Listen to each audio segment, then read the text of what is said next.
Post-practice Lawson Lap, Kenny Scherlinger here with graduate student and forward Cole Gallant. Cole, before we get into hockey today, I want to ask you, growing up in Florida, what was that like and how'd you get into hockey?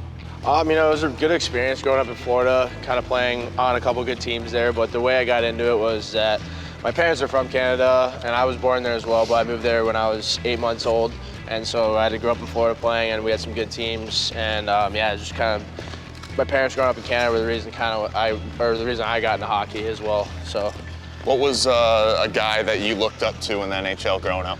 Marty St. Louis was just kind of like a big idol for a lot of guys, for a lot of like smaller guys such as myself. But he was a really hard-working player. Like, he made it to the league at a later age, around like 26.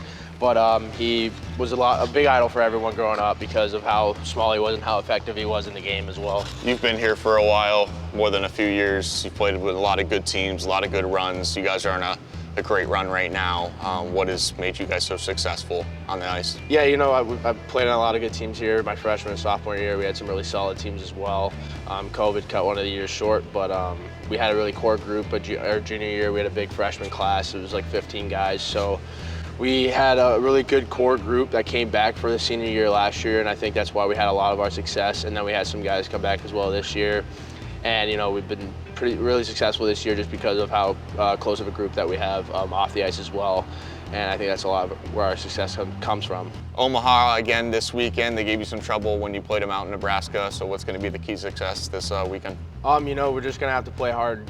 We always have some big battles against them. It's always a hard-nosed game, and I think we just got to stick to our game plan. Kind of what we've been doing the last six games since after break. Just sticking to what we do and get some good revenge games against them while playing in front of lunatics as well. Get a lot of energy from them. We're excited to play again at home. Lawson will be rocking this weekend, Friday and Saturday night against Omaha. For more information, head to WMUBroncos.com.